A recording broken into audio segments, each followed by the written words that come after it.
Oh, yes, my Straight Talk family. Just to do the things you should, be to your brethren kind and good. And in that context, I say a very pleasant night to St. Kitts and Nevis and to the entire Caribbean region. And in the process, I must also say greetings to the world, because we are on the World Wide Web and we reach and communicate with you all over the globe. I know that some of you are in Africa, there are some of you in Europe, there are some of you in Asia, and there are a whole lot of you all over North America. So I am at liberty to say good night. I can also say good morning, and I'm also at liberty to say good afternoon, because one of such greetings will be applicable to the region in which you now find yourselves. And I always like, without hesitation, I always like to hail my first timers, because we do get first timers every time around. Some of you just bump into the program, some of you are told about the program, and many of you share the link for the program. And for the latter, I am always grateful for the sharing of the program, and I beg you not to stop. And for the first timers, I want to inform you that Straight Talk is a public service program that facilitates and promotes free, underlying free expression on all issues of national, regional, and international interests, be they legal, be they environmental, be they technological, social, economic, and or political issues. On Straight Talk, you do have a forum to express yourselves freely. On this program, we try also to raise the level of national, regional, and international consciousness. We try to raise the level of national, regional, and international discourse by alerting our people to their rights, to their responsibilities, and to their obligations. My name is Ian Patches Liburn, and I thank Almighty God for blessing me with yet another opportunity to join you in conversation on another occasion. And as your host, I always hasten to pledge that I will remain an untiring advocate of truthfulness, because I'm always reminded by the words of a favorite hymn of mine, which an excerpt goes something like this: we are all called to be God's prophets, speaking for the truth and right, standing firm for godly justice, bringing all those evil things to light. So let's seek the courage needed, our high calling, to fulfill, that we all may know the blessing of the doing of God's will. So my Straight Talk family, nothing, absolutely nothing is watered down on this program. We never try to make it more interesting. We are not about sensationalism. There's no omission, there's no exaggeration in this program. We don't attempt to create excitement, especially at the expense of accuracy, because we lean on the facts, as it is my bounden duty to present what I normally call the unvarnished truth, the plain truth. Because when it comes to governance, transparency, accountability, and integrity, no matter where you are in St. Kitts, Nevis, and wherever you are in the world, we promote that without hesitation. Because on this program, we're joined by are together with, I should say, people all across the Federation, all across the Caribbean, all across the world, all across the diaspora around the world. And some of you we know, some we met, some we will never ever meet physically. We do spiritually each time. But no matter what, we are all different people. So what we do, we entertain different views on this program. We entertain what I call a diversity of views, because we all can be in agreement with everything. Could you imagine how boring this world would be, or what a strange world we would have if everybody agrees? Yes, we have some yes people in our country, and that's expected, but we must agree with the positions of truth. We may not agree, I should say, with the positions of truth that we advance here every week on Straight Talk. And some of you will disagree, yes. But please don't disappoint me and ever start to become disagreeable. So let's thank Almighty God for guiding our conversation each time. Let's thank Almighty God for helping us to understand, how good and how pleasant it is for brethren to dwell together in unity. Let us therefore hope and pray for the day when we will all sing his praise together. So welcome again, my people. And thanks to those, again, who share the link. As you bring first-timers, please continue to do so. Welcome, my first-timers. And let me remind you, in particular the first-timers, that Straight Talk is a participative program.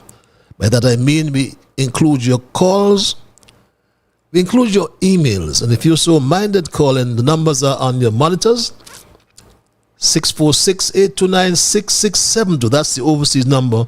There's a local number, 869-663-6672. If you're calling from home, obviously you just use these 7 numbers, 663-6672. And there are those who, like what I call the cloak of anonymity, we give you access via our email platform. Just be respectful. That's all we ask of you. I know we are afraid that our voices be heard, so I could understand that, so I give you that access. Just respect yourselves. And Straight Talk is also heard live on Alexa. Those of you who have that app, just say, Alexa, play Massive Vibes Radio. We thank the owner for facilitating us at a very modest cost. Yes, cost. And as I say cost, I'm always minded that some of you give donations, support our efforts, and we are grateful for that. We say a big, big thank you. And I must also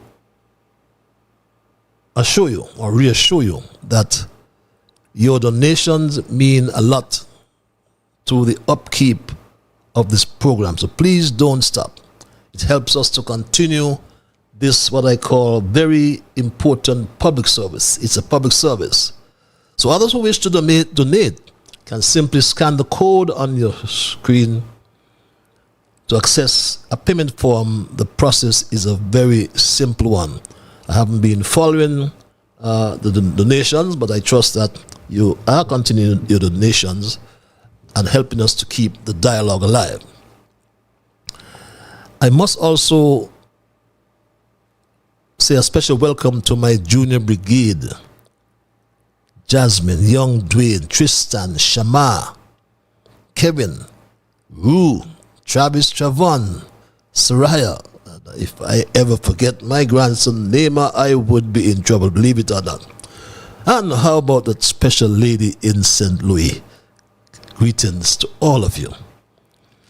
We do have our observations in review. When we excuse me, when we highlight the current issues, we do some reflection. We ask a few questions. What was accomplished, for example? How it helped others? What has changed since? What is expected next? What new we have learned as a people. My straight talk family, you do give me some homework. But after our observations, we will begin our thesis. I invited you to list out for tonight, a special one. It's titled St. Kitts, Nevis, and Anguilla National Bank under criminal investigation. And we are doing a series, perhaps 2 or 3 episodes. At least we are doing part 1 tonight, and I'll explain to you why we're doing it this way. So please don't change your platform, don't change your link, spread the word that Straight Talk is live on social media, YouTube, Facebook, and Alexa. Our first observation, my Straight Talk family, and perhaps I'll just do one observation. Well, we wanted to actually look and don't allow it to die, this land issues and the sustainable economic zones that's creating so much, debate in our country. These libertarians that want to take over our parts of our country, no matter what they would say. Especially Nevis, where the Premier Brantley has continued to lie his way out. And I thought I would expose you to a letter that I would read unedited, my Straight Talk family. I thought I would read this letter unedited from one James Gaskell. I haven't heard of James Gaskell for a long time. And when I saw this communication, my Straight Talk family, I had to share it without comment because it's self-explanatory. The caption is Special Sustainability Zone. And it reads, and I quote,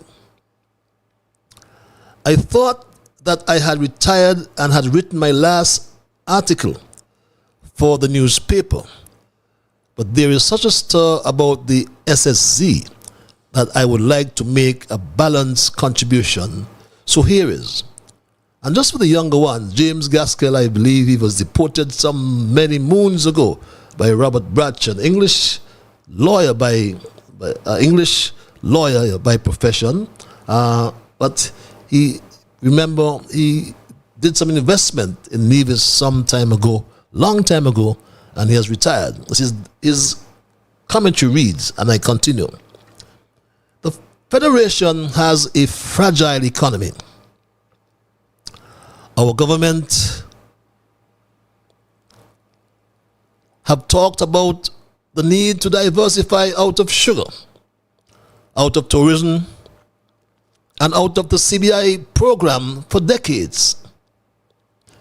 These mainstays or supports end, diminish, or stagnate.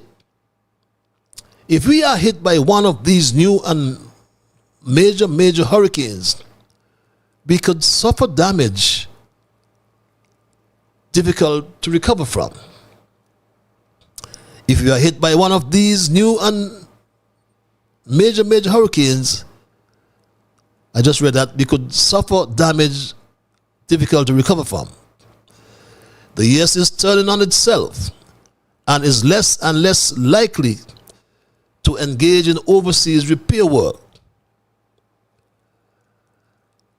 To be safe and have the funds to keep our food, water, and electricity supplies running, we do need a stronger economy. This means bringing in investment from outside if we cannot invest in whatever is necessary through local capital. Or it requires novel ideas, but these also must be funded. Over the past 15 years, we have failed to fund our geothermal energy. I think solar would be a better bet, but Nevis has done neither. Understanding this, one can see that a Nevis government might jump at the chance of outside investor putting many millions into the south of Nevis. It is when you hear what might be proposed that you need to question what exactly that is and how it has come about. Premier Brandley tells us that a foreigner with St. Kitts Nevis citizenship is establishing an area in the south of Nevis, some 2,000 acres, 3.125 square miles, in respect of which he has sought a development agreement under the SSZ Act. At the town hall not so long ago, he was repeatedly questioned by Carleen Lawrence and asked what was happening about this. At one point he replied, "There are no formal proposals before my government." If he had any proposal discussions with the intending developer, this would have been a dodge. Since then, he has said that a group of some 30 persons, led by one Olivier Janssens, has plans for development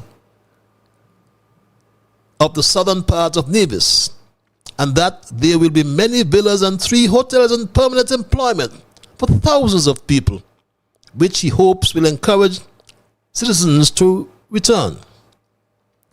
In overall size, it will be the equivalent of 3 Four Seasons. There is no evidence to support the promise of 3 luxury hotels. These are just words that we have heard before. What lies behind the Premier's confidence in this statement? Why have we not been kept abreast of these important matters? Here it is that we have to ask what it is that should persuade an outside investor who can take his money anywhere in the world, and what it is that has made 2,000 acres of a relatively barren section of Nevis with a rocky, rough shoreline so supremely commercially attractive that he will risk many hundreds of $millions in it. When Four Seasons came to Nevis, they negotiated tax and other concessions with Sim Daniels' government. They were a known quantity and hotel group of top international repute. We were fortunate to get them. We do not yet know anything about this set of investors. If Mr. Roger Veer is one of them, and the land he purchased in 2021 is part of the 2,000 acres, then plans have been in train for at least 4 years.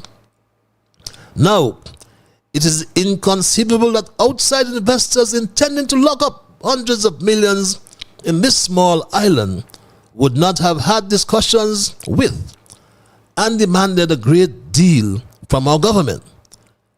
They would have required a written contract specifying the agreed concessions, exemptions, etc. Why would they commit themselves without it? These investors are unlike others. Janssens and Veer founded the Free Society to promote libertarian values. There's little to be found on this except for a press release and some interviews in September 2017. These two want to create an entirely new country. They call this a non-country. There will be no government in this country.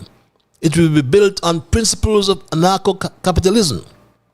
Disputes are to be resolved by arbitration, and law enforcement can be purchased on the free market. Some may think this is bonkers. Free to do anything you please. How can it work? No one knows. In an interview on September 25th, 2017, Veer said that he was then negotiating with different countries to purchase sovereign land, hoping that fellow libertarians would begin populating the land, and that he expected to raise 500 million and maybe 1 billion. Governments love money, so we will have to negotiate the final details, he added. When we auction off the land, we think that there will be many companies that will want to develop the land into big buildings. Instead of laws, there will be guidelines similar to that for a condominium. The idea is to purchase land from a government that will allow sovereign behavior. When you read the SSZ Act, you can see that it could very well have been drafted for this libertarian group. The Federation retains the power for defense and foreign affairs, citizenship, election matters, and the EC Supreme Court, etc. This leaves everything else to be part of the governance of the SSZ by those who have made the development agreement normal. Commercial investors want reduced taxes and concessions. They just would not think of asking for the right to make their own laws. Essentially, the SSZ does not oblige the developer to do very much, and the demands for an economic analysis and infrastructure plans will be rendered solely to the Nevis Island Cabinet and the Prime Minister, and do not have to be made public. Probably, a team from Johnson's and Veer played a major part in the drafting. Mr. Brandle refers to this as a potential game changer. There are so few details that we cannot know if we want the game to change or not. But the scheme is novel and potentially of such scope that surely the people should be asked if they want it. The present system seems to be that decisions of this nature are left to the cabinet of 3 or 4, where one may have the casting vote in secrecy. My guess is that the NIA contracted with these investors that if they bought the land they wanted, the NIA would, subject to satisfactory economic analysis, etc., grant them their rights under the SSZ. And now that our people are rightly or wrongly querying the loss of 2,000 acres in what has been a I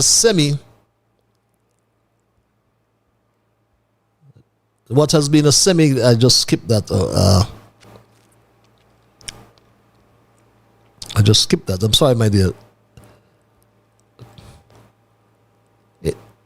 My guess is that the NIA contracted with these investors that if they bought the land they wanted, then the NIA was subject to satisfactory economic analysis, and reading it over, grant them rights under the SSZ, and know that our people are rightly or wrongly querying the loss of 2,000 acres in what has been a semi-secret process. The NIA is in a bind. Do they put it to the people in as much detail as possible and risk that the people overwhelmingly reject it, thereby perhaps rendering the NIA liable to extensive legal damages? Or do they push the matter through and risk wholesale rejection of the entire project? The Premier should be transparent about this project. What evidence has been presented to assure him that the Nevis revenue stands to gain hundreds of millions, and that these 3 luxury hotels and their commercial enthusiasm for Nevis actually exists? Has any party put down a bond in favor of the NIA? Is he content about the absence of control by the NIA and its agencies over what happens in this part of Nevis? Was any due diligence report on Johnson's and this group and his Nevis project ever presented to the NIA? Did that reveal that Roger Ver has indicted for tax fraud in the USA and is currently contesting extradition from Spain? We have to know these things and be provided with full supporting evidence. A decent democracy is supposed to work openly that way and be given an opportunity to exercise its voice meaningfully, especially in affairs described as a game changer. I thought I would read that letter, my Straight Dog family, into the records of this program tonight as an observation, because if you listen, it's a very, very pointing letter and speaks volumes. I'll make my second observation very brief, though, and it relates to our Prime Minister, who all of a sudden seemed to be obsessed with Africa. He's going back to Africa. He just returned from Ethiopia, Algeria, I think it was. I stand to be corrected. And he gave us a report and he gave us a lecture during our independence season, he gave us a lecture and he said something like this, which caught my attention. Was also able to see a country that has multiple religions, and these religions reached Ethiopia and Africa in their early stages. Those things were eye-opening as well. And I had the opportunity to visit the palace that was built in honor of Haile Selassie, who was the king of Ethiopia until the 1970s. That, I think, going to that particular palace, which is now a museum, having heard so much about him growing up, there's no secret that my mother is Rastafarian, and learning the history and then seeing the history itself, I think that words cannot fully explain the impact that that had on me. But I would say that the trip to Ethiopia was also involved going to an area called Shashamane. Shashamane is an area in Ethiopia that was given to black people from the West by His Majesty Haile Selassie I. And there are Caribbean people there still living. I met one of them who had been there for 50 years. And they, of course, took part of the Caribbean culture there. But they're living in an area practicing their religion. And I would say again, to actually see Shashamane after having read of it and hear about it so much, that it was really a very positive experience. And so we had multiple opportunities to interact with people of Caribbean descent, Rastafarians on 100%, who live in that area of Shashamane. So Shashamane does exist. Our people are actually there. Positive for whom? We ask ourselves the question, my Street Dog family. And when we see these ministers of government in particular traveling all over the world on private jets, spending our money and making all sorts of promises, the question we must ask ourselves, what has the country benefited from these escapades all over the world?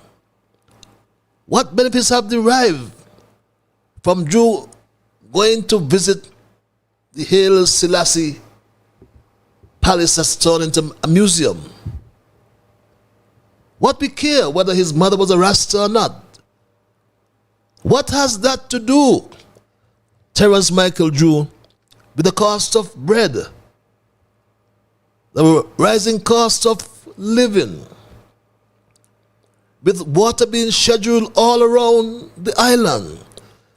As I speak now, there are some areas do not have running water. Water out in Shadwell, in Taylors, in St. Peter's, all around the country, St. Paul, Sandy Point. So what your trip to Addis Ababa has to do with us? What did you bring back for us? Ask this Rastaman, and he summed it up well, my Straight Dog family. Yeah, Bobo, blessing for I. That's how the market look. Money there, government got it. Government got things hanging. The economy down, you know. This Labour government have to just take for themselves, you understand? Straight. Yeah, man, it's not good for the living standard acquisition. This is not the way. We're going back into times when things wasn't to our ledger in terms of access to our welfare being kept properly. Yeah, people them need money, Joe. I'll take for yourself out of the parliament, go to government house, you and your whole group. Straight up, Joe, straight up. Everybody get fed up. People ball. Make the things good, the market. Everybody ball. Nobody gonna money pack. Where the money be? And that's what should be concerned, or be the concern of Drew. Don't come tell us about no Ethiopia and Africa and bridging Africa. The people want money in the pocket. The market is empty. Food is rotting in the fields. We can't, for once, become self-sufficient under your government because you're going to Tabasco peppers. You don't tell us about the peppers anymore. So this is what's important, Terence Michael Drew, and not your obsession with Africa. And those are my observations for tonight, and I would hasten to move into my thesis, which I mentioned earlier. I have titled St. Kitts, Nevis, and Wheeler National Bank under criminal investigation. And I'll hasten to add that this is going to be part 1 of the series. And tonight I have come before you not just as a citizen of this proud federation, but as a voice, your voice for truth, justice, and the rule of law. Many of you are afraid to talk. You send me all sorts of messages. I have no problem with that. I have no problem with being your voice. And I rise because something is rotten in the state of our nation. And while others may choose silence, I choose to speak loudly, boldly, and relentlessly. Let me begin with a simple question. When did we become a country where corruption hides in boardrooms while the people suffer in silence? We have come to learn of deeply troubling revelations about one of the top financial institutions in the OECS, a bank that is not only part of our financial backbone, but majority owned by the very government that we elected to serve us. A bank that was once prided itself on being in a bankable position now finds itself at the center of a criminal investigation. Let that sink in. A bank that once prided itself on being in a bankable position now finds itself at the center of a criminal investigation. Once upon a time, under competent leadership, that same bank demanded accountability. And I looked at the web page today, and it made me reflect. When you go to the web page, you saw the former managing director, Sir Edmund, on that page. He's gone to the great beyond, and they have recognized him and extending condolences, rightly so. But it made me reflect that sometime in 2004, the St. Kitts Sugar Manufacturing Corporation needed a loan to start the crop. I recall, as I said, I think it was in 2004, the SSMC needed $66 million to start the crop. Then Prime Minister Douglas called a meeting in his office and invited the Financial Secretary, Wendell Lawrence, Financial Controller of the SSMC, then Ozzie Martin, and Edmund Lawrence, the then managing director of the bank, and myself as permanent secretary in the Ministry of Agriculture. Edmund Lawrence, in that meeting for its duration, his head was bowed, his eyes closed, and this was his posture for the entire meeting until he was invited to speak by Prime Minister and Minister of Finance, Denzel Douglas. And believe me this, believe you, my Straight Talk family, I was sitting next to Edmund Lawrence, and I hardly heard a word he said as he was whispering. When he said he agreed on the loan, but the bank must be in a bankable position. He said the bank must be in a bankable position.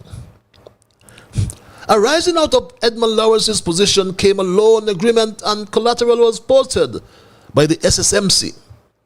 Several estates were secured. The bank's position was protected, and today, the bank, because of the land for debt swap, still holds hundreds of acres of land as a result of this prudent decision by the late Edmund Lawrence. But what do we have today? A $25 million loan to a private company. Not 1 cent repaid. Land held as collateral. Over 400 acres in the southeast peninsula. And when the court gave the bank the green light to sell those lands, a new government came in, installed a new board, and halted everything in the face of a court order, my Straight Talk family, which still reads like this. This court order read, based on the foregoing, that's the order, and this is National Bank versus KHT Holdings. Based on the foregoing, I make the following orders. The upset price for the subject property is fixed at US $25 million. The real estate firm of B. Kassab and Associates is hereby appointed to conduct the sale, the market plan for which is to be filed on or before the 14th of May 2021. Bishara Kassab, B. Kassab that is, and Associates shall be reimbursed from the proceeds of sale of the subject property. The matter is to be listed for hearing on the 2nd of June 2021 for further determination in relation to the other requirements under Section 5 of the Title Registration Act. And this can be found in the court records, my Straight Talk family. If we just search and search diligently, we'll find it.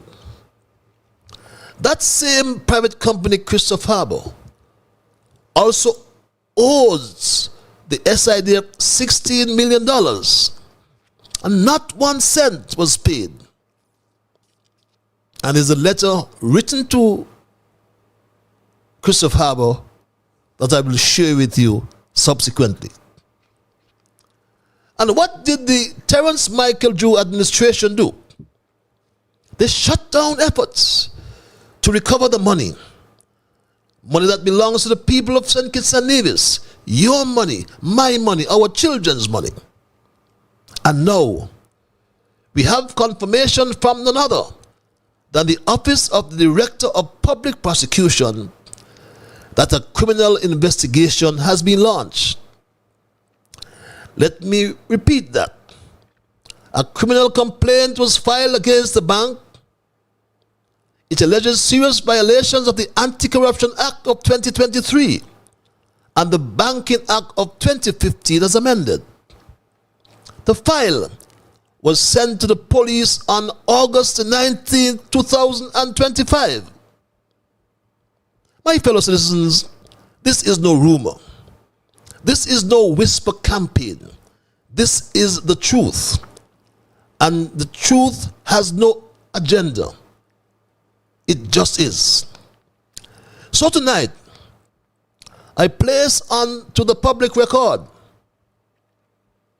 that it has come to our attention here at Straight Talk that the St. Kitts, Nevis, and Anguilla National Bank is under criminal investigation by the White Collar Crime Unit of the Royal St. Christopher and Nevis Police Force.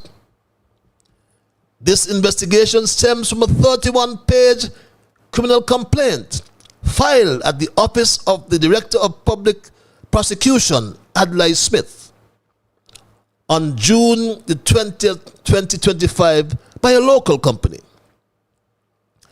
The DPP, after careful review of the criminal complaint, deemed the allegation serious enough to warrant a comprehensive investigation by the police. Therefore, on about August 19th, 2025, the DPP sent the file to the White Collar Crime Unit of the police to commence the investigation. The fact that the office of the DPP took almost 2 months before sending the file to the police to commence the formal investigation is also very instructive. I have letters going to and from the DPP, some caustic in content. But the fact he held that file so long suggests that the DPP, I'm giving him some credit here now, took ample time to assess the seriousness of the allegations of criminal conduct against the largest indigenous bank in the Eastern Caribbean, and was satisfied that the allegations met the merits of the threshold to warrant a full police investigation. Straight Talk therefore holds the DPP to his commitment to the rule of law and the pursuit of justice. We will hold the DPP to that, my Straight Talk family, because he told us this some time ago when he came here, and we're going to hold him to this commitment. The DPPO further reaffirms its unwavering commitment to the rule of law and the pursuit of justice, irrespective of the parties involved. We're going to hold you, Adlai Smith, to that commitment to the rule of law. The company that filed the criminal complaint against the bank is a local company with local directors. That company also filed a multi-million-dollar civil claim against the bank in January 2025 for breach of a loan agreement between the parties. In the criminal complaint, the complainant is alleging that the board of directors of the bank, its management, and certain agents of the bank engaged in a series of activities of criminal conduct in violation of provisions of the Anti-Corruption Act 2023 and the Banking Act 2015 as amended during the breach of the loan agreement and after the civil claim was filed. It is our understanding that the criminal complaint was filed complete with the indicated laws allegedly broken and more than 50 pieces of supporting evidence which Straight Talk has in its possession. It is also our understanding that a similar complaint has been filed by the local company with the Eastern Caribbean Central Bank, ECCB, the regulator of the St. Kitts, Nevis, and Anguilla National Bank, for highlighted violations of the Banking Act. This investigation likely represents the first time in almost 55 years that the National Bank has existed. First time it would have been under or would be under criminal investigations. That our research tells us. For your guidance, my Straight Talk family, the allegations and an investigation do not automatically mean the bank is guilty of any of these allegations. I repeat that.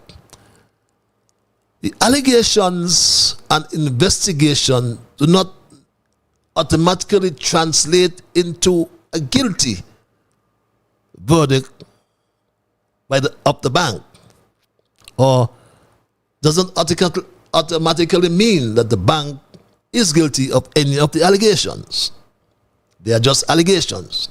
However, the fact that the Office of the Director of Public Prosecution reviewed the file for so long before sending it to the White Collar Crime Unit to demand an investigation suggests that the allegations are meritorious and thus demanded a full investigation of the facts and evidence provided by the complainant against the bank. And this raises some serious legal and ethical questions. 1. Can the board of the bank continue to carry out its mandate with such serious allegations hanging over its head? 2. What if the board manipulates or destroys potential evidence before the investigation is complete? 3. Has the bank alerted the ECCB about the ongoing investigation? If so, why has there been no action taken by the ECCB thus far? 4. Has the bank alerted its auditors about the ongoing investigation? And 5. Has the bank alerted its professional indemnity insurers? My Straight Dog family, it is hoped that these questions will be answered and that there will be a full ventilation of all the criminal conduct alleged against the bank over the coming weeks. My Straight Dog family, sometime recall the Attorney General Garth Lucifer Wilkin very early promised that there will be a special prosecutor appointed. He promised this. We are considering appointing a special prosecutor that can engage auditors, independent auditors, to investigate some of the statutory corporations, and then that special prosecutor can then prepare reports to present to the DPP, who will then decide whether to prosecute or not. The DPP also shared similar sentiments about the special prosecutor position. I shared that with you before, and perhaps it's important to share it with you once again, because the DPP made very bold statement about a prosecutorial office, to use his words, or department within his office. I remember he said this, my Straight Dog family, and we ought to remind the DPP, Adlai Smith, about his position and bold statements he made pretty earlier, or very early in his term of office, my Straight Dog family. DPP Adlai Smith had this to say, and I consider it a bold statement, and we hold him by this pronouncement. Wanted to get an opportunity to see my vision for our prosecution department actually come to light, right? I think it's not just here in St. Kitts and Nevis or in Antigua and Barbuda, but there's widespread dissatisfaction with the justice system, I find. And I think one of the reasons for that, or one of the key reasons for that, is that the stakeholders in the system are not sensitive to the needs and the interests of the people that it serves. Stakeholders in the system, such as? Well, the politicians who hold the ministryship or who head the ministries which have responsibility for the courts, number one. Those persons who are actually in the system, like for example, the prosecutors. I can't say the judges because judges have a very limited role insofar as what they can do and what they can say. The police and so on and so forth. We must realize at the end of the day, there's a reason why we're called public servants. We serve the public. Once we cease to serve the interests of the public, what in essence we have become? Public masters. And we do have a bunch of public masters in the cabinet. And my Straight Talk family, since the bank, the national bank that is majority owned by the federal government of St. Kitts and Nevis, the board and management of the bank are public officers. Consequently, their actions while in public office are governed by the Integrity in Public Life and the Anti-Corruption Act 2023. Let me repeat. The board of this bank are public officers or comprised of public officers. Their actions are governed not only by law, but by a sacred trust between the government and the governed. And that trust, I say tonight, has been betrayed. We have heard whispers of conflicts of interest. We have heard of incestuous business dealings. We have heard of collusion, of cover-ups, and of corruption. And Straight Talk promises to reveal even more in the coming weeks.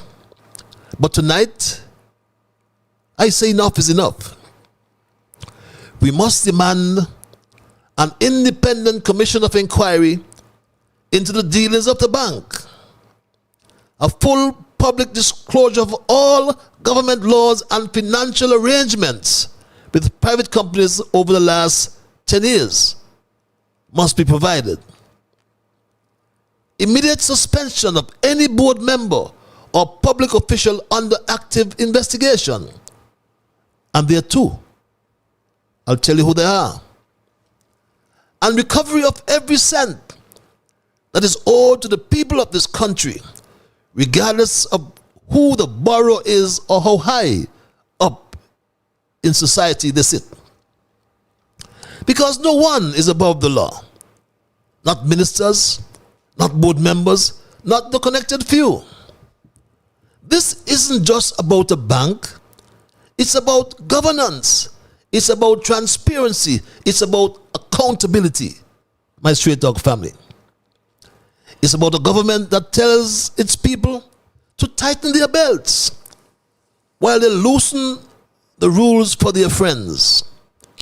A government that silences watchdogs, silences whistleblowers, and rewards wrongdoers. A government that forgets that they were elected to serve you and not themselves. So I call on every patriotic petition and division, regardless of party, regardless of religion or class, to stand up. Stand up for justice.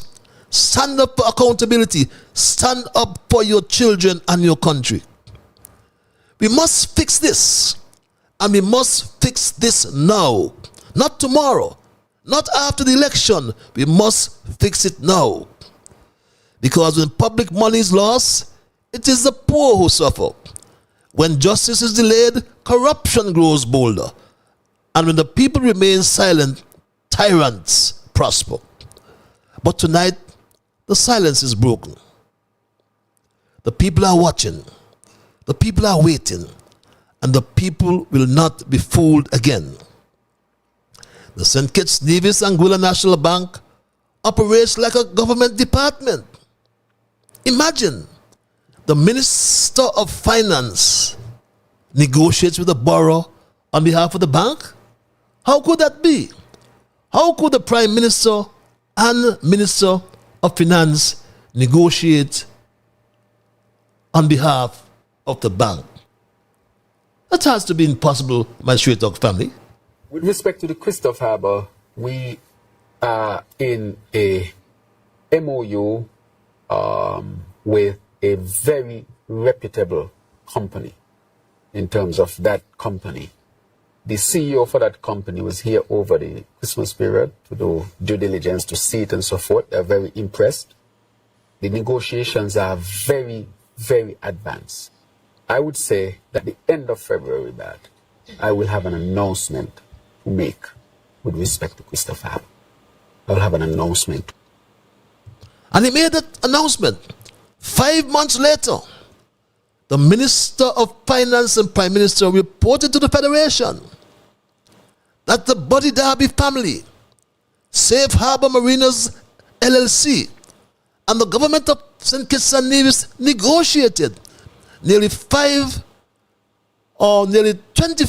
beg your pardon, $1 million in direct payments,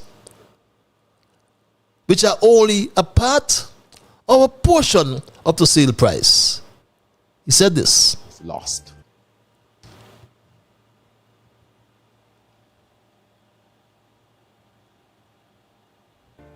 I address you today to speak directly and transparently about a remarkable new chapter in the development of our beloved country.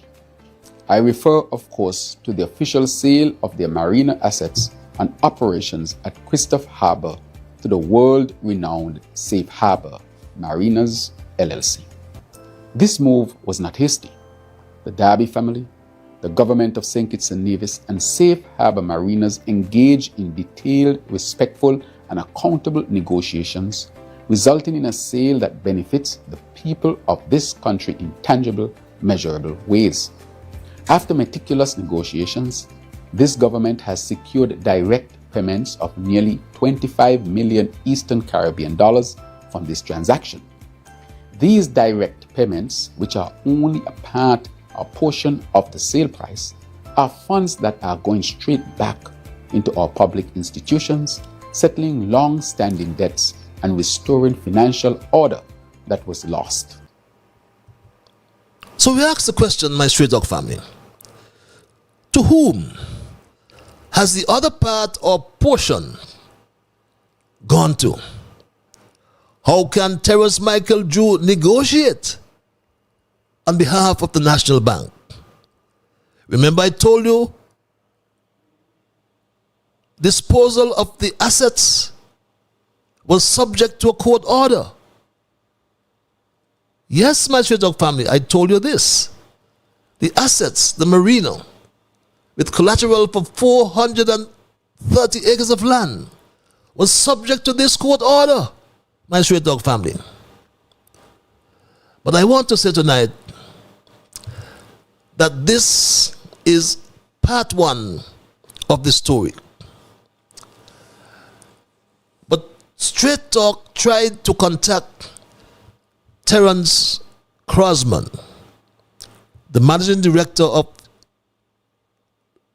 the St. Kitts Nevis Anguilla National Bank, who has not returned my calls. Terence Crosman knows me very well. He knows my number, and he can call me. Because, of course, he would know that I always try to ensure that whatever I present must have balance and truth. I always present a balanced story because every shilling has three sides. The taught us in school 2 sides. A shilling has 3 sides, in my view. So, before I release documents, I give Terence Crosman, the managing director of the St. Kitts Nevis Anguilla National Bank, another opportunity to contact me so I can provide the bank side of the story. Meanwhile, though, Straight Talk has reached out to the complainant and can confirm that the following complaint was filed, and the alleged violations include conspiracy to harm, corporate espionage, conflicts of interest by employees and agents of the bank, bank's agents engaging the complainant without the required business licenses, agents of the bank colluding with a sitting judge, the bank charging legal fees, without the requisite business license. So next week, my Straight Dog family, Monday, we will introduce part 2 of the story, when we will dig deeper into the following.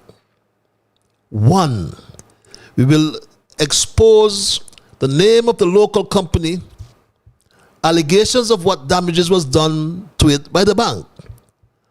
And when we say expose, you know we always provide you with the evidence so you can see and read for yourselves. As I said, I wanted to give the managing director, Terence Crosman, an opportunity to give me at least some comment on his side of the bank story.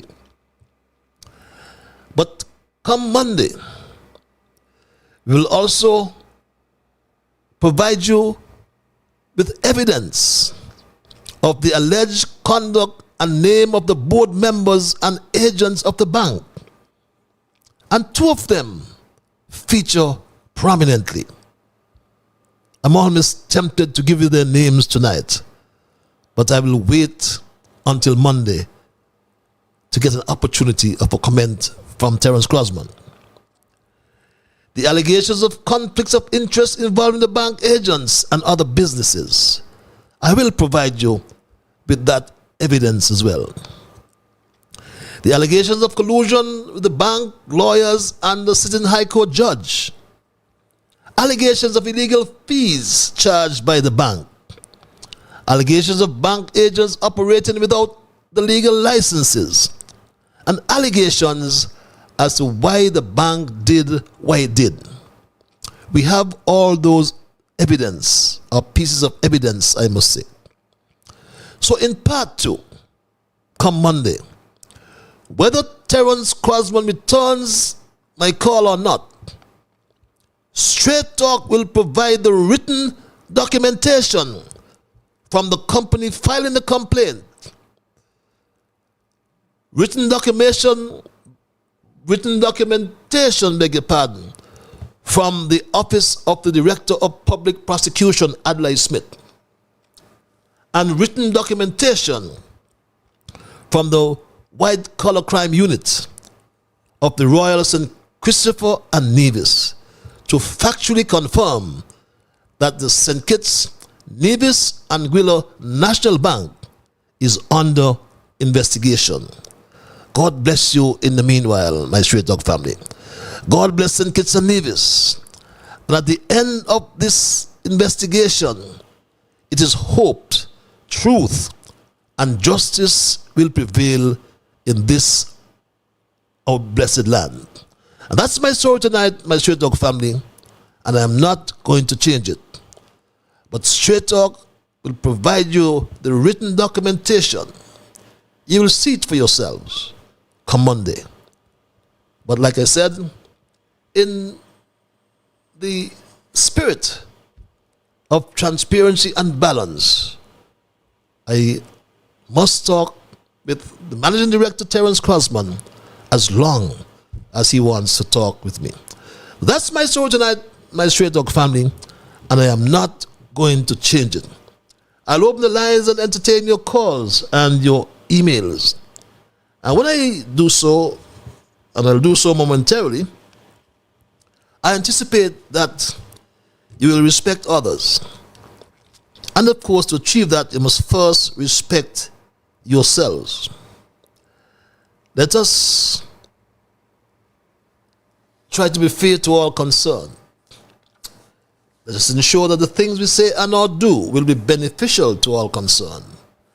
And in the process of saying and or doing those things, let us strive to build a kinder, gentler St. Kitts and Nevis. That said, my Straight Dog family, the lines are open. The numbers are on your monitors.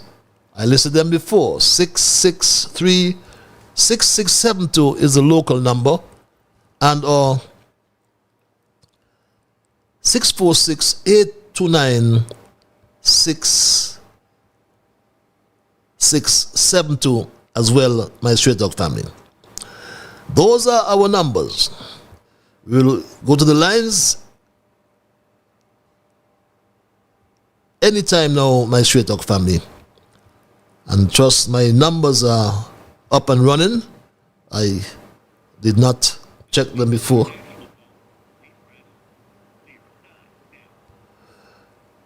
My Straight Talk family, I know that the lines are up and running. I'll confirm that right away. Yes, the local line is up and running, isn't it?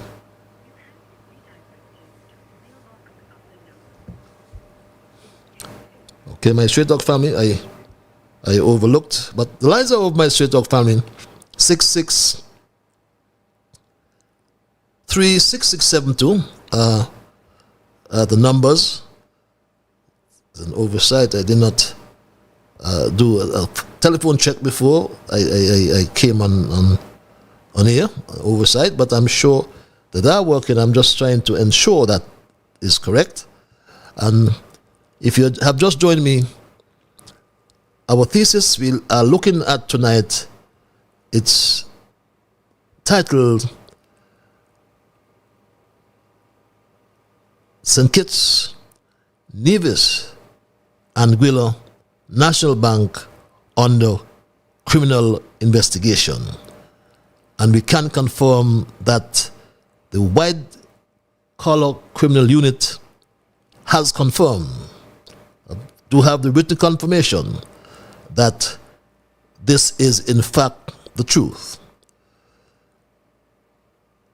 Inspector, we know who he is, and we can tell you that he is in fact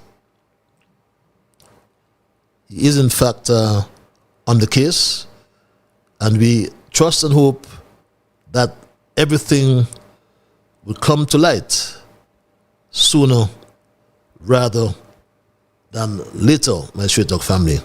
But this is going to be a very interesting story as the days continue and the programs continue. But for now, I needed to ensure my Straight Talk family that these calls are, that fairness is displayed here on Straight Talk. So normally, at all times, we can assure you that Straight Talk has no horse in any game. We try to be balanced. We try to be factual at all times. My Straight Talk family, and that is the level of credibility that we want to ensure stands out on this, our program. And I'm trying here, my Straight Talk family, trying my best to ensure that my numbers are up. Seem to be having some difficulty here with my local calls, and that's an oversight, a serious oversight on my part. That's something I normally do before I come to the air, and I'm just reconfirming I'm just reconfirming, my Straight Talk family, that is what is happening now. Reconfirming that's what's happening now, that we have our lines up and running, my Straight Talk family. Yes. So, okay, we have this first local call. It's let's go to the lines. Caller, you live. Hello, caller. Are you there, caller?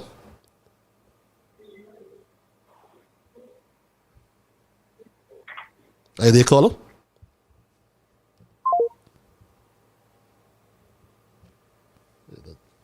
Just called me on my overseas line, which tells me that my local line is down. How is that? What's that? That's not good enough, my straight talk family. That's very bad. 296672. Yes, my straight talk family. The lines are open. I have seen, yes, my overseas line is functioning. That's for sure. I will make certain that my local line is the same. What's happening with my local line? But yes, my straight dog family. In the meanwhile, if you've been following me, we are holding, as I said, the DPP to his commitment. And his commitment is that he will ensure that the rule of law exists in this country. The DPPO further reaffirms its unwavering commitment to the rule of law and the pursuit of justice, irrespective of the parties involved. The DPP also said that he believes that there must be a special prosecutor. But if there's none, Lucifer Wilkin has not appointed a special prosecutor, although he has, in fact, wanted to office. Get an opportunity to see my vision for our prosecution department actually come to light, right? I think it's not just here in St. Kitts and Nevis or in Antigua and Barbuda, but there's widespread dissatisfaction with the justice system, I find. And I think one of the reasons for that, or one of the key reasons for that, is that the stakeholders in the system are not sensitive to the needs and the interests of the people that it serves. Stakeholders in the system such as? Well, the politicians who hold the ministryship, or who head the ministries which have responsibility for the courts, number one. Those persons who are actually in the system, like for example the prosecutors. I can't say the judges, because judges have a very limited role insofar as what they can do and what they can say. The police, and so on and so forth. We must realize at the end of the day, there's a reason why we're called public servants. We serve the public. Once we cease to serve the interests of the public, what in essence we have become, public masters. And yes, my straight talk family, as I said, for those who may have just joined me, and the lines should be open now. I have just checked both lines. And yes, I'll go to my local line. Caller, you're live. Hello, caller. Good night, Mr. Liber. Good night, my dear. I'm sorry for the hiccup with the line. think something is wrong with the phone. I think something is wrong because I've been calling for a long time now. Yes, it's now fixed. It's now fixed. I'm sorry about that. Yeah. Okay. Okay. Good to hear you. The quotation. Thank you. Wherever there is power, greed, and money, there is corruption. Wherever there's power, greed, and money, there is corruption. And money, there's corruption. Okay, I repeat. Wherever there is power, greed, and money, there is corruption. Have a great evening. Thank you very much. Yes, my straight dog family, I do apologize for that little glitch, but the lines are open now. We had a little glitch with our local line, 663-6672, and our overseas lines. They are both functioning and accessible, and we do apologize for the slight hiccup. That quotation we normally get from across the Narrows Tonight, wherever there is power, greed, and money, there is corruption. Say amen. But I was saying that I've reached out to the complainants, who I will name on my next show. And I have access to the alleged violations, which include conspiracy to harm, corporate espionage, conflicts of interest by employees and agents of the bank, bank's agents engage in the complainant without the required business licenses, and the bank charging legal fees without the requisite business license. And these are some serious matters and ought to be addressed. As I said, come next Monday, we will dig deeper into the name of the local company, the allegations of what damage was done to and by the bank, or to it by the bank. And I will also release two names that are right in the middle, in the center of this scandal that includes the St. Kitts, Nevis, Anguilla National Bank. We will expose those two individuals in particular. My Straight Talk family will expose them so we can have a better St. Kitts in which to live and not have these these people walking around highty-tighty, my Straight Talk family. You believe that they are more holy than the Pope. But some of them, don't take your eyes off them, my Straight Talk family. You need to look at them. Let's try to see what our emails are saying here. First of all, let's, matter of fact, go back to the lines and say, caller, you're live. Hello, caller. Hello, caller. Yes, greetings, Brother Patrick. Greetings. Greetings, my brother. This voice sounds familiar. Raskalonji. I heard you were in Africa. You went back home. Yeah, I was in Addis Ababa. Okay, Ethiopia. In Ethiopia. And you went to the palace. That's why I'm calling you tonight, because what I'm saying is that, as I usually say, we need to repent. You understand, and atone for our sins locally. I keep telling you this thing, you know. Mm-hmm. Because what I'm saying to you is, and what I'm saying to our people, I was on that trip. You understand? And you didn't tell the people what the trip was about. You understand? It was the AU African meeting conference. Right? And what I'm saying to you is that, well, we're trying to establish, to build a unity amongst our people. That's what the trip was about here. The African Union and CARICOM, that was the second meeting.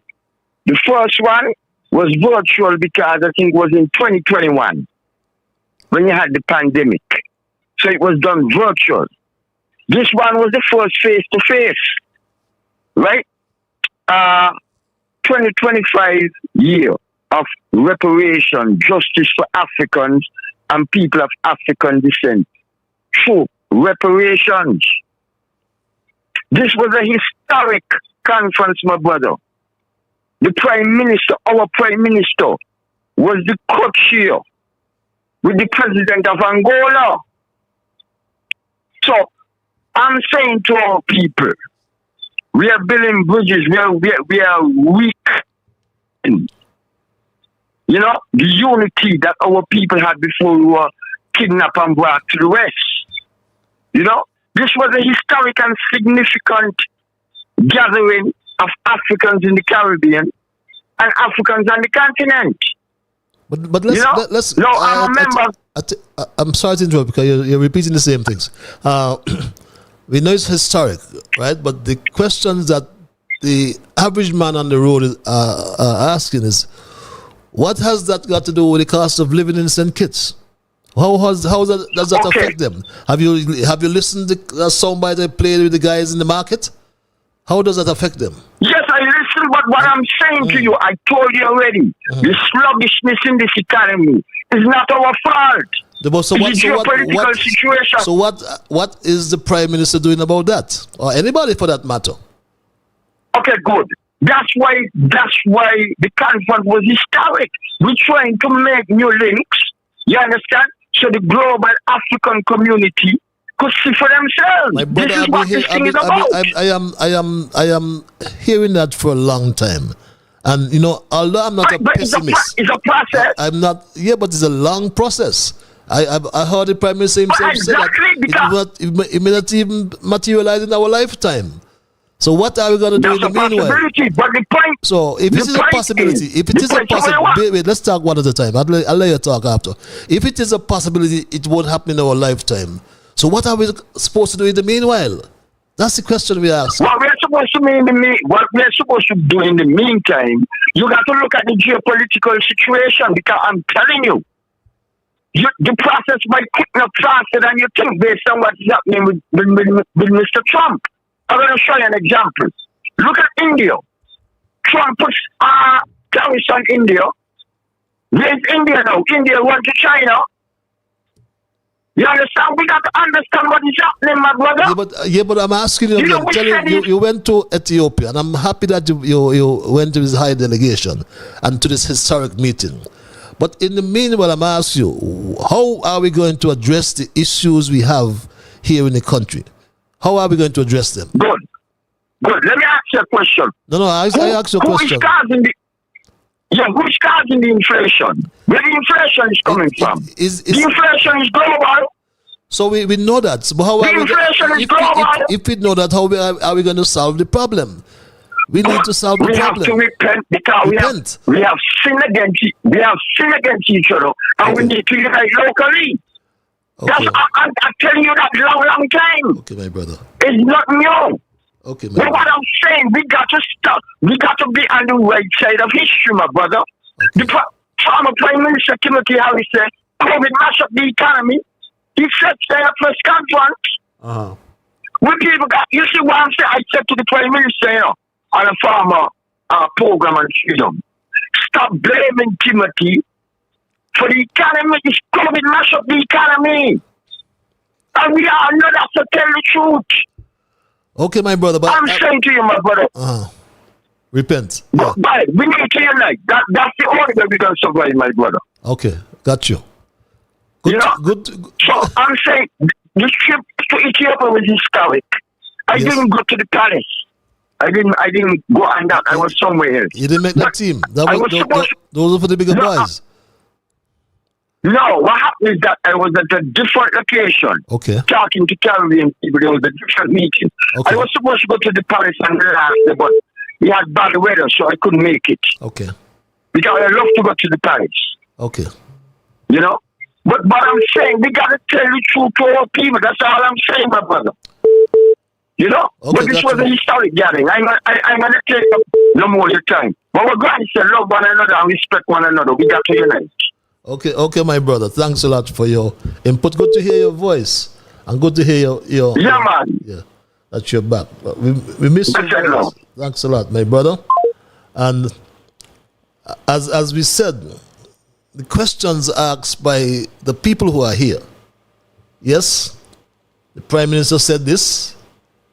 He went and also able to see a country that has multiple religions, and these religions reached Ethiopia and Africa in their early stages. That was those things were eye-opening as well. And I had the opportunity to visit the palace that was built in honor of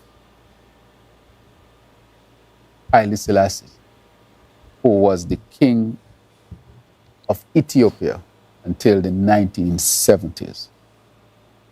That, I think,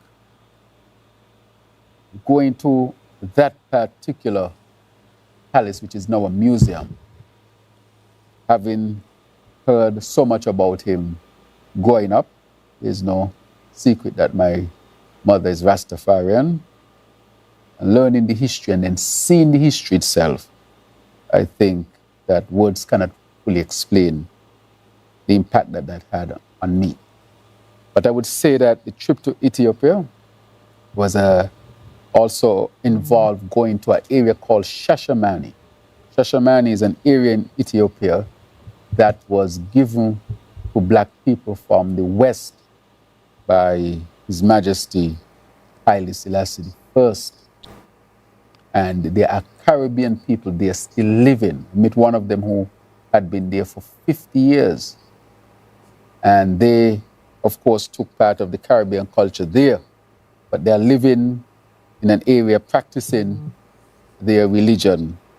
And I would say again, to actually see Shashamani after having read of it and hear about it so much, that it was really a very positive experience. And so we had multiple opportunities to interact with people of Caribbean descent, Rastafarians on 100%, who live in that area of Shashamani. So Shashamani does exist. Our people are actually there. So Drew, Terrence Michael Drew, according to Ras Kalunji, attended an historic meeting. Nobody disputes that. But the reality is, beg your pardon, as this Rastaman put it. Yeah, Bobo, blessing for I. That's how the market look. Money there, government got it. Government got things hanging. The economy down, you know. This Labour government have to just take for themselves, you understand? Yeah, man, it's not good for the living standard acquisition. This is not the way. We're going back into times when things wasn't to our ledger in terms of access to our welfare being kept properly. Yeah, people them need money, Joe. I'll take for yourself out of the parliament, go to government house, you and your whole group. Straight up, Joe, straight up. Everybody get fed up. People ball. Make the things go in the market. Everybody ball. Nobody got no money pack. Where the money be? That's the reality. As the Rastaman said, everybody a ball. People can't pay their bills. People can't get water to even have a good shower. And that's the reality. Not the historic meeting in Africa. And I forgot to ask my brother, Ras Kalunjai, I forgot to ask my brother if in fact he traveled by a private jet with the Prime Minister. Perhaps if he's hearing me, you know, whether he went in the delegation and whether he traveled by private jet to Ethiopia, went back home. A very simple question. Did you travel on a private jet with the Prime Minister to get to Ethiopia? That's a question I forgot to ask you, Kalunji. And I'm sure you will get back in sometime and you'll tell us about that. Caller, you're live. Hello, caller. Yeah. Good evening, Patches, man. Good evening to you, the listeners. Good evening, my brother. Yeah, nice to hear that brother's voice. So, yeah, we sure do miss him. Yes. The point is, there was another historic event that happened locally. I don't know if he traveled before August 11th, but I'm just trying to bring him up to speed. And the Prime Minister seems like he needs to be brought up to speed as well. Yes. Traveling overseas during these weeks, right after he tabled and rushed that bill through and the bill was passed, he disappeared. Yes. He didn't stay on land to take in all that feedback. But I know he heard what's been going on locally underground when he traveled overseas. Lots of pushback, so much pushback that Special Sustainability Zone Authorization Bill 2025 needs to be repealed ASAP. Otherwise, Patches, my simple message to the citizens of St. Kitts and Nevis tonight is replace and repeal.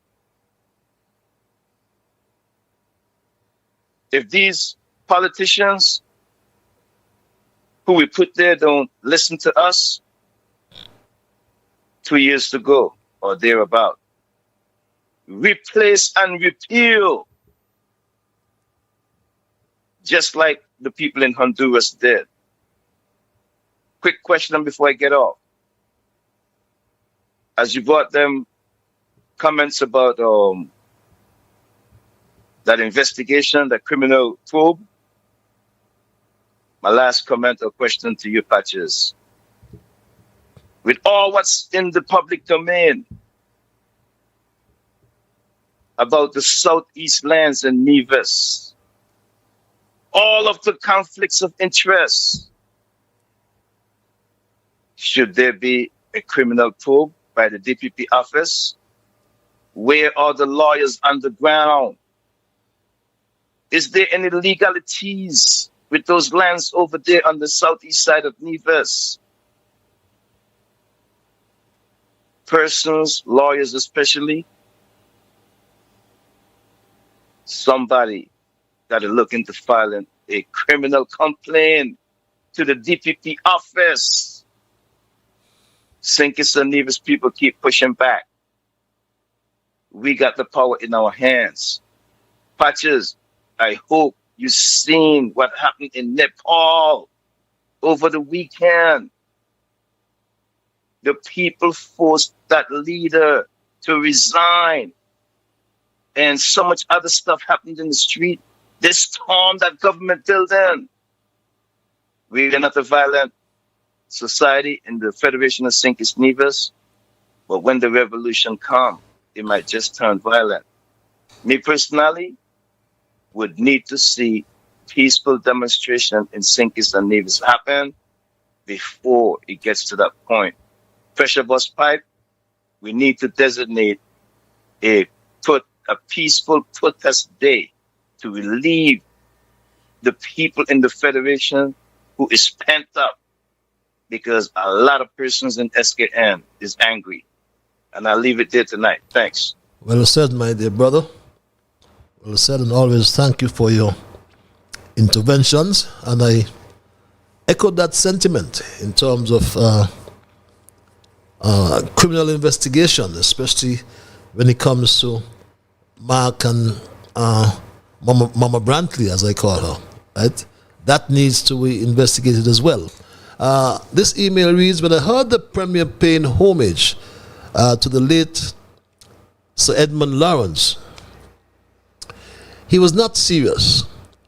And I don't believe Sir Edmund's family accepted Mark's hypothetical tribute with a modicum of respect. Who can forget the nasty behavior and disrespect that Mark displayed at Warner Park in 2015 before the head of state when he was being sworn in as a government minister? The man took the documents out of the governor's hand and staring him intensely, almost although he wanted to box down Sir Edmund in full public view. That was the sordid and pathetic behavior of Mark Brantley. And to come now with your utterance in tribute is absolutely unacceptable. You have no shame whatsoever. And we demand that you apologize to the family of Sir Edmund and the Federation as a whole for your nasty and despicable behavior to Sir Edmund. You damn vagabond, reads this email. This other email reads, good night, Mr. Liebel.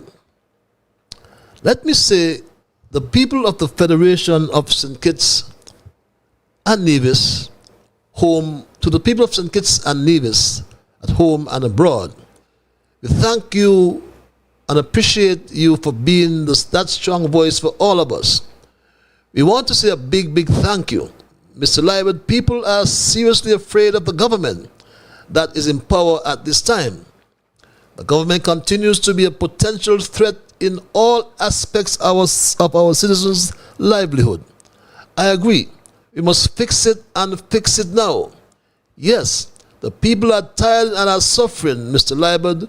Be blessed and stay safe. God watch over St. Kitts and Nevis. Thank you very much. I'm humbled by your expression. I listened to Issues today hosted by Peter Adrian with Sam Condor and Azar Gums. Sam tried to shut down Azad, but Peter Adrian was not having that, as Azad was making more sense than Sam, who is nothing but a flip-flop about he representative of the Labour Party. Shame on Drew, reads this other email. Good night, Patches. There is some talk about who is the father of independence. Some say Bradshaw, some say Simmons. I am of the view the one who took the country to independence should be given that honor. So Kennedy Alphonse Simmons, first Prime Minister. I see something bandied about on social media about nomination, what that means, for Vance Emery. Be nominated for, okay, I guess it's nomination for Vance Emery to be nominated for National Hero. Hell no, he had an opportunity to bring peace in 1993. When there was 4-4, he remained in neutral. He was sick, went off the island and died abroad. The citizens were shocked. He pressed for secession from St. Kitts. Now he must be granted national hero.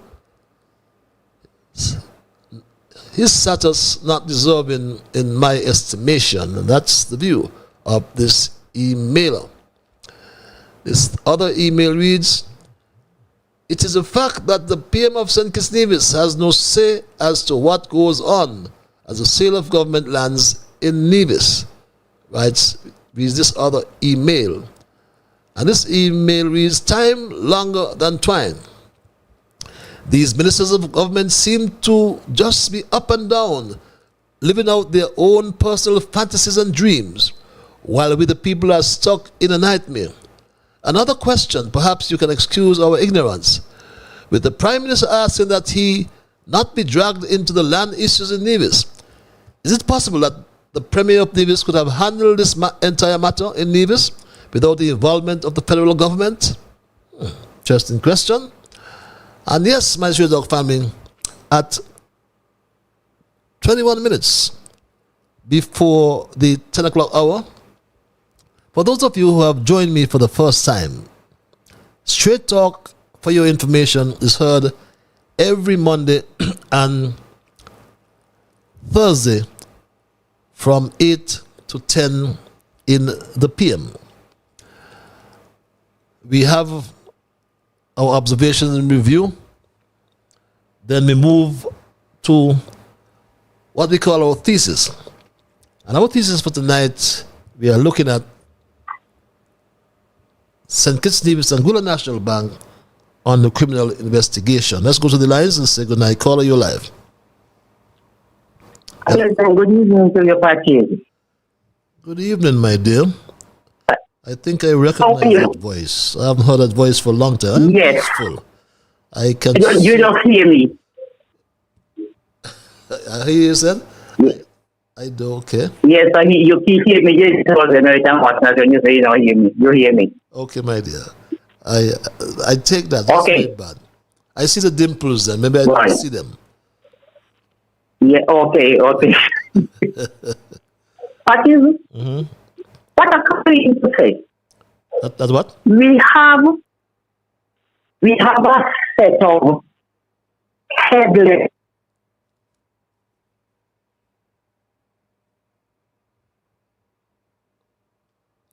Are you there? You can hear me? I'm hearing you now. Go ahead. Okay. I'm hearing you now. Go ahead. I said we have a headless. We have a headless chicken. Mm-hmm. What is the government in this country here? Just looking for themselves. How much more support out there for us. It's our land because every time they travel, something falling out somewhere else because like is black for the nation. We waiting. Yeah. That's what she was to do. Have a pleasant.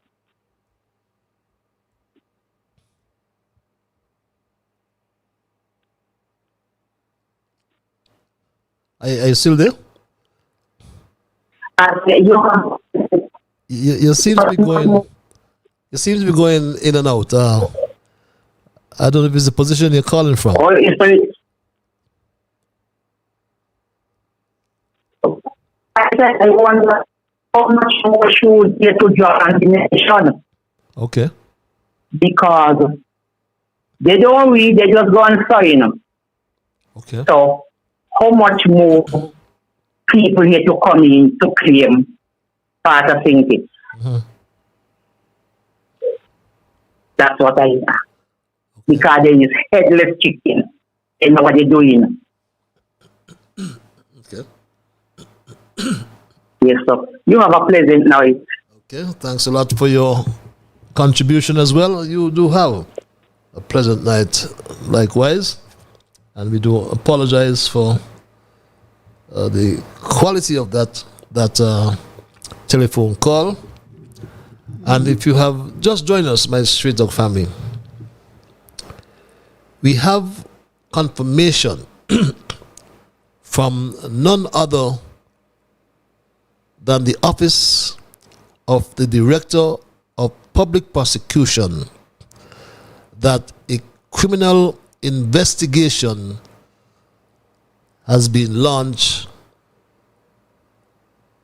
into the dealings of the St. Kitts, Nevis, and Guilla National Bank. And let me repeat that. A criminal complaint was filed against the National Bank that alleges serious violations of the Anti-Corruption Act of 2023 and the Banking Act of 2015 as amended. The file was sent to the police on August the 19th of this year. And my Straight Talk family, my fellow citizens, this is no rumor. Straight Talk don't deal with rumors.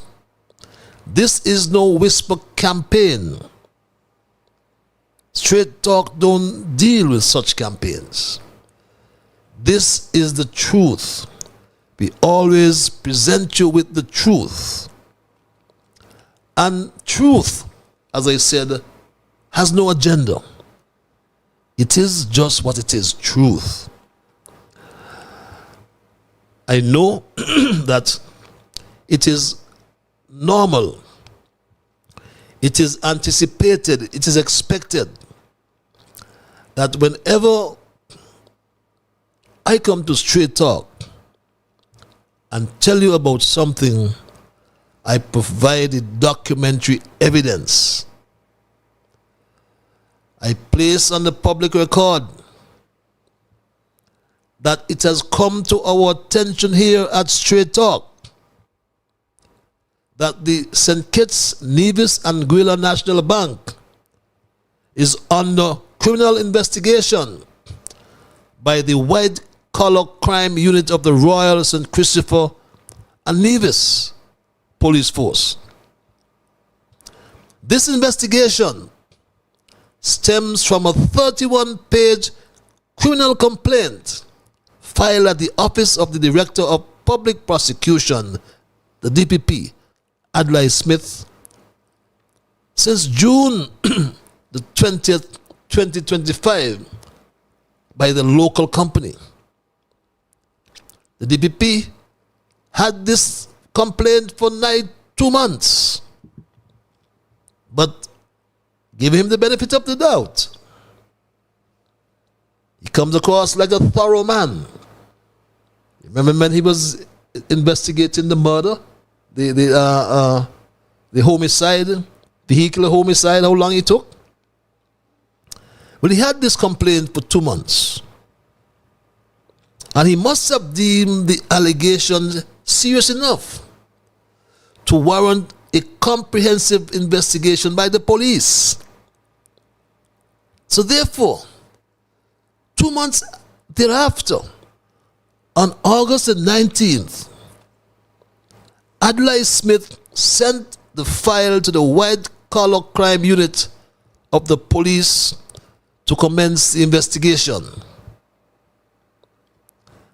I said to you earlier, I have been in contact with the complainant, a local company.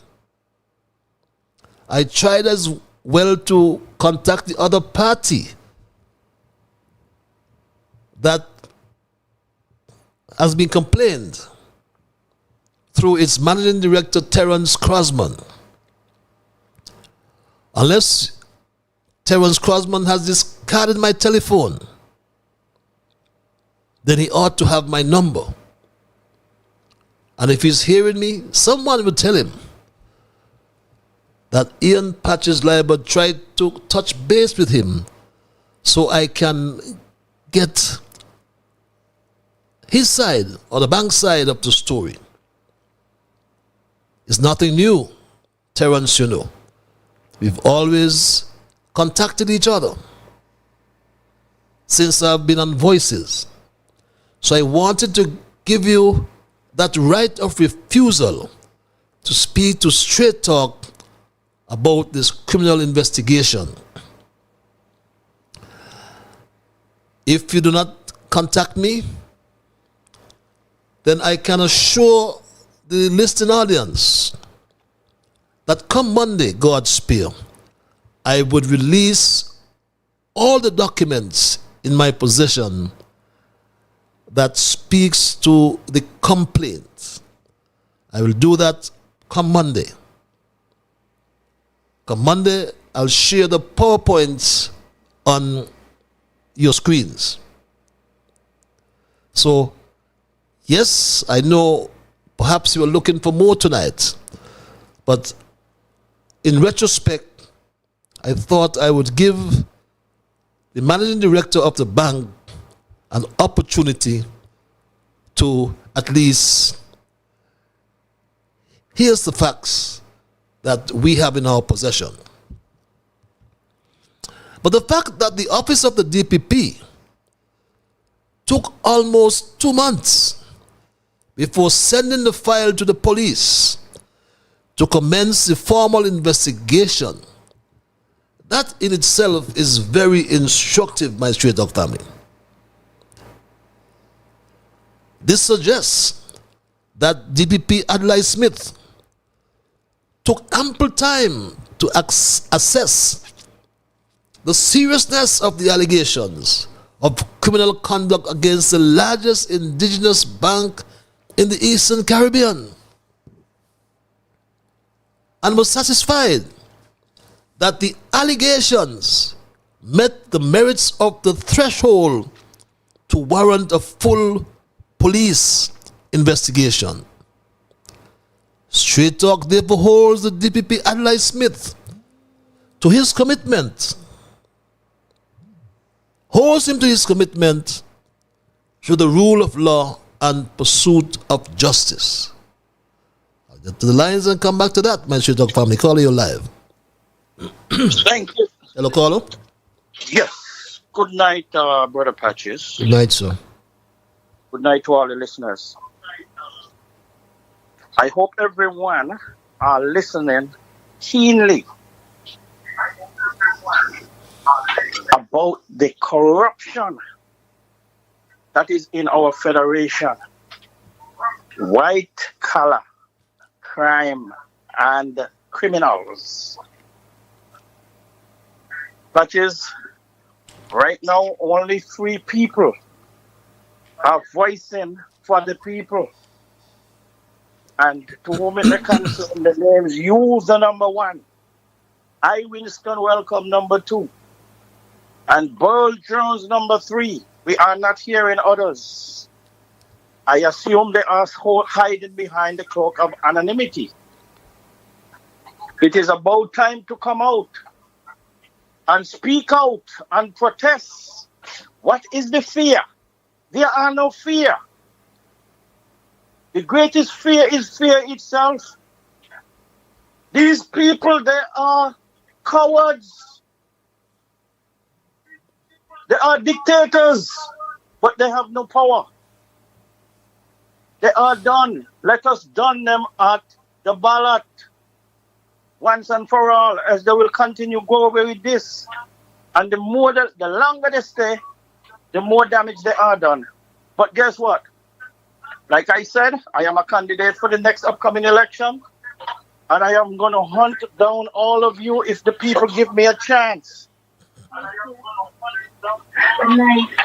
Okay? No stone will be unturned. And I'm serious. I'm very serious. So, people, go to the ballot. We cannot take them out of power as just by speaking. The Constitution has a situation where we have the choice to do these things. No. It's in there. I put it in there. That is, I will come back again, all I can do, because I'm tired of calling out these people for the criminal act and the ill that they continue doing to the people. But time is longer than twine. Okay. A happy day is here. Thank you for hearing me. That's all I have to say for now. Thank you for your contribution. You said a whole lot, my dear brother. But getting back to our thesis for tonight as we wind down our program, I can confirm that the company that filed the criminal complaint against the National Bank is a local company with local directors. That company has also filed a multi-million-dollar civil claim against the bank. And this was filed in January of 2025 for breach of a loan agreement between the parties. In the criminal complaint, the complainant is alleging that the board of directors of the bank, its management, and certain agents of the bank engaged in a series of activities of criminal conduct in violation of provisions of the Anti-Corruption Act and the Banking Act 2015 as amended during the breach of the loan agreement and after the civil claim was filed. It is our understanding that the criminal complaint was filed with the indicated laws allegedly broken and more than 50 pieces of supporting evidence. It is also our understanding, my Straight Dog family, that a similar complaint has been filed by the local company with the central bank, the Eastern Caribbean Central Bank. Caller, you are live. Hello, caller. Good evening, Mr. Lightbud. Good evening. Good evening. How are you? I am peaceful, my dear. Yourself? Yes, this is Calicon Aunt. Yes, I recognize the voice. I want to ask a question to the whole of thinking. And Nevis, I know my voice, and I know I all over the world and tap your program. Ask Labour whether to be the red powder, whether it was sprinkling in St. for the election. Let us tell people whether to be the red powder, whether had it. And boils the people then. The red powder is to dazzle the people and brave from not voting for Timothy. And now they vote for them. This is where they get in. You know, this is where they get in. I must ask they get in now. Because they should have never put them inside there. I went to town this morning and I hear Labour woman talking and beauty and saying all of them gone. All of them gone again. All of them gone overseas. This man ain't bringing nothing. This man ain't doing nothing to the country but problem. No money in the country, no, Mr. Rayburn. No money in the country. Social security, not got no money. We have to do a serious demonstration to get them people outside now. Not just talking. We cannot let 5 more years meet them inside there. That take the people tax money and I go overseas, I carry it over there, go and build horse. And I buy a banded horse and all them things there. We have to get rid of them and just talk. We have to get serious and get them out. And they don't know where they're going. Dr. Joe do not know where he's going. He and he come at them. They don't know what they do. Everybody about labor is the problem. So like God, them is the problem. All who work for them, they feel like good was coming for them. And they feel like they want to do good. But a worse obviously. Cost of living in the shop, getting higher. Eh? Yep. Cost of living in the shop, getting higher. And he said he can't do nothing about it. So what he done in the past? What he never said? He backside and doctor, what he done in the past? He wants to talk about your prime minister and you know, the unboy that over there. And what he wants is a drink of rum and cigarette. And he don't want nothing else. You tell him and momonade and dumbness. I watch him that the other day and look at the unboy there. Eh? Wearing a piece of sharp pants and a 2 dirty pair of shoes. Eh? Really put them sweat big like anything. What kind of unboy that he be? Eh? Think it's going down with you, Mr. Lloyd. This is not thinking. This is not thinking. Dr. Joe and the cabal them bringing them think it more. Everybody could see who got eyes to see. Let us see. Okay. They better get them out, you know. They better get them out. He talk about he go build project. He go build in the hospital. He better go click some joint bars. Can he throw them up there and the window them up there? One pick. Okay. Of the one pick. Okay, my dear. He don't independent. That's what he do there at the shit. Eh? Okay, my and this police one of them kill them brother son, you know. Yeah, he just got a young child, you know. The police there. Okay, my dear. The police there. Yes, my dear. They kill the brother child. They say he just got a young child. Okay, my dear. But don't let me like he done there.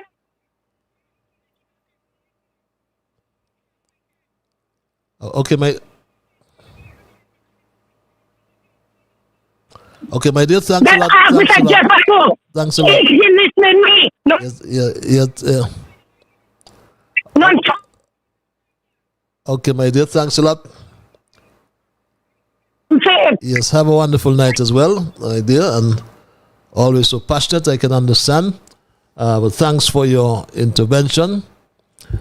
And as we wind down, I reflect on our quotation that we got earlier tonight.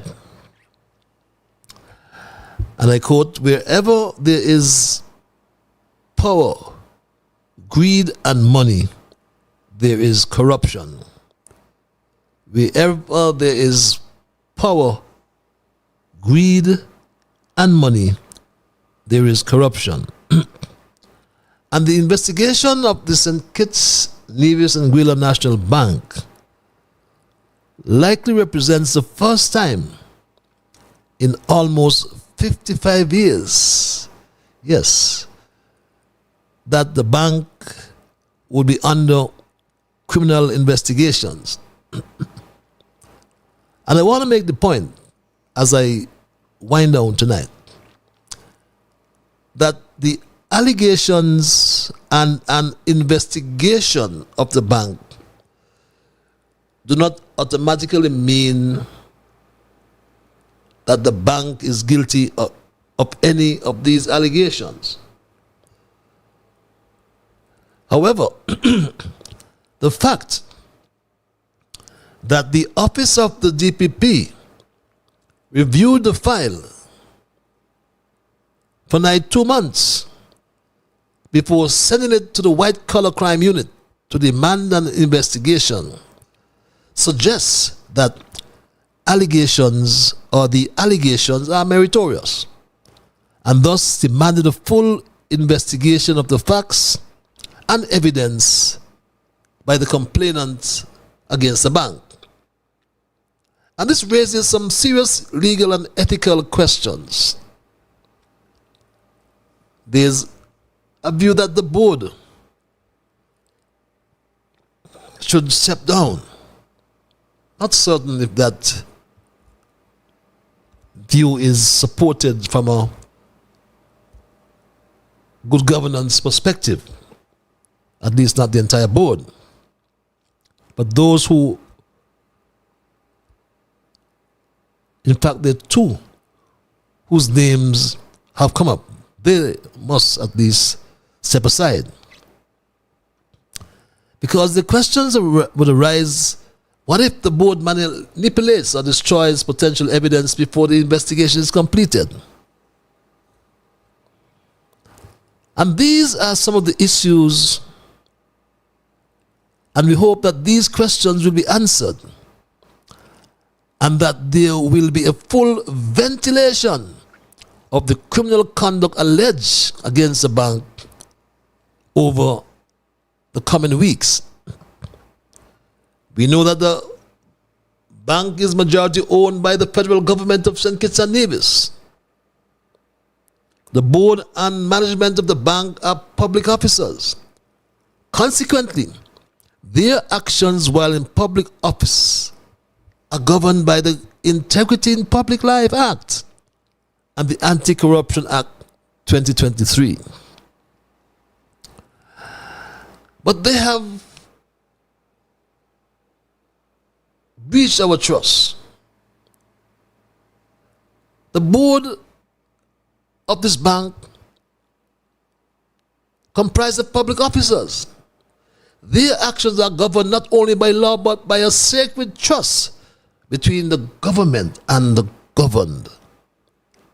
And that trust has been betrayed.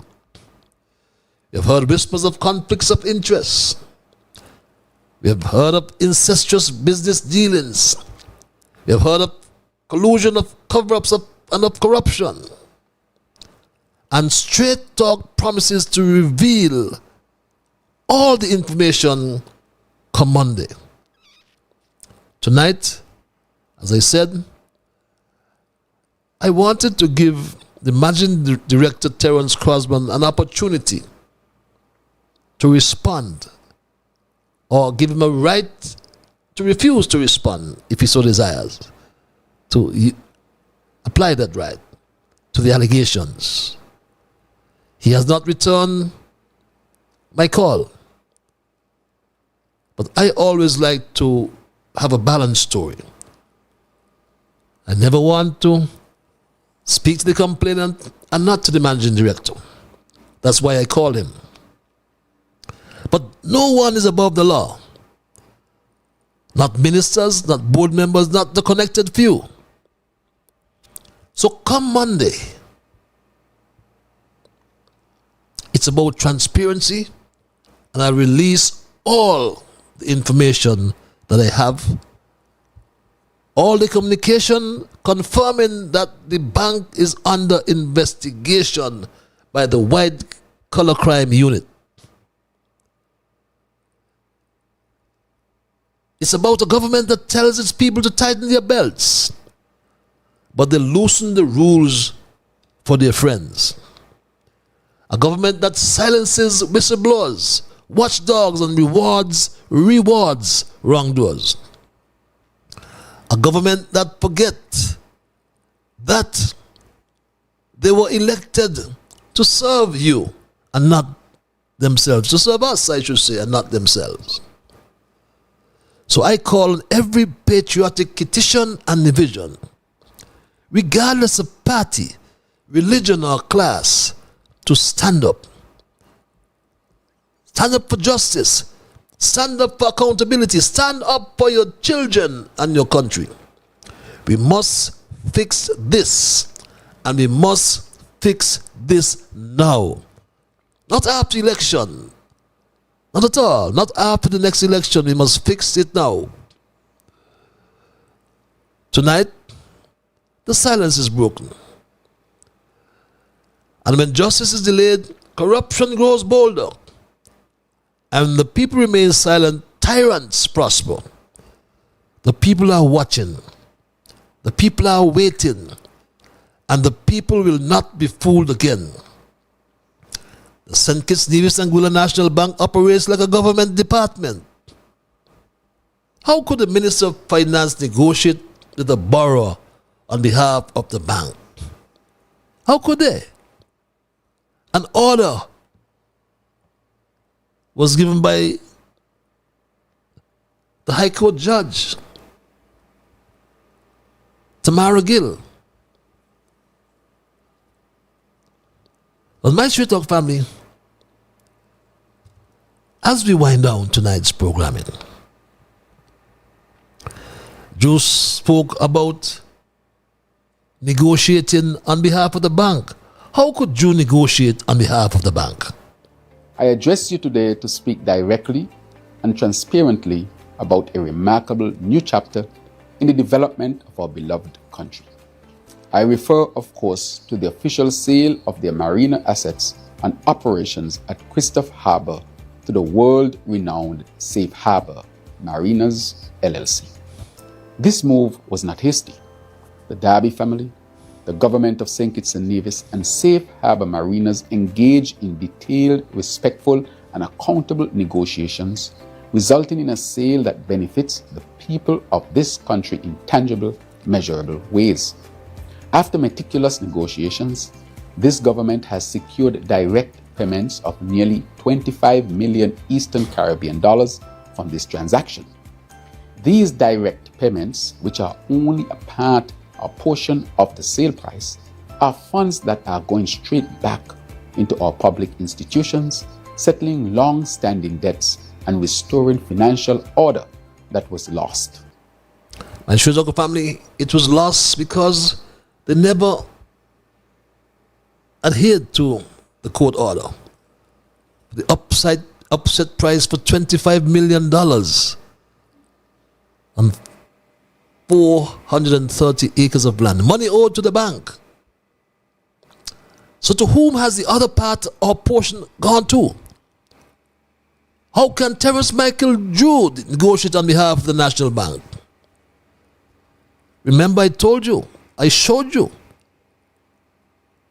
what the court said about the disposal of the assets. But my Straight Talk family, this is part one of the story. Bear with me. As I said, I believe it was only equitable, only fair to try to contact Terence Crosman, the managing director of the bank. He has not returned my calls. Of course, I always try to ensure I represent a balanced story. I have reached out to the complainant and confirmed the content of the complaint that was filed. Conspiracy, corporate espionage, conflicts of interest, and the list goes on. But next week, Monday, Straight Talk will introduce part 2 of the story. We will dig deeper into the following: the name of the company, the alleged conduct of board members, allegations of conflict of interest, and the list goes on. In part 2, whether Terence Crosman returns my call or not, Straight Talk will provide the written documentation from the company filing the complaint, written documentation from the office of the DPP, Adlai Smith, written documentation from the White Collar Crime Unit of the Royal St. Christopher and Nevis Police Force to factually confirm that the St. Kitts, Nevis, and Anguilla National Bank is under investigation. So don't you forget, come Monday, we will present part 2 and release all the information. You can look at it, read it on your monitors. Until then, God bless you, my people. God bless St. Kitts and Nevis. And we hope at the end of this investigation, truth and justice will prevail in this our blessed land. That's my story tonight, and I am not going to change it. I'm going to thank Almighty God for guiding our conversation tonight. As always, I'm going to thank you, the many callers. You send emails. Remember, you are the ones, along with those who just listen. You are the ones who make straight talk. And for that reason, I say a big, big thank you. I am Ian Patches Liable, and God's spear we will connect on Thursday for another edition, pre-independence edition, come Thursday. Until then, be good to all whom you meet. And remember that whatever your mind conceive, that you will achieve. But first of all, you must believe. So when you wake in the morning, thank God for the morning light. Thank Him for taking you through the night. And my Straight Talk family, keep moving on. Bye-bye. Until we connect on Thursday.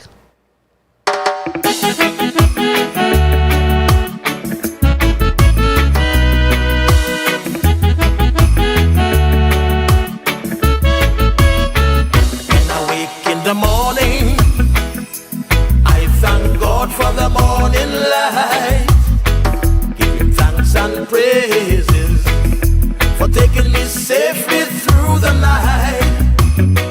For the rest of food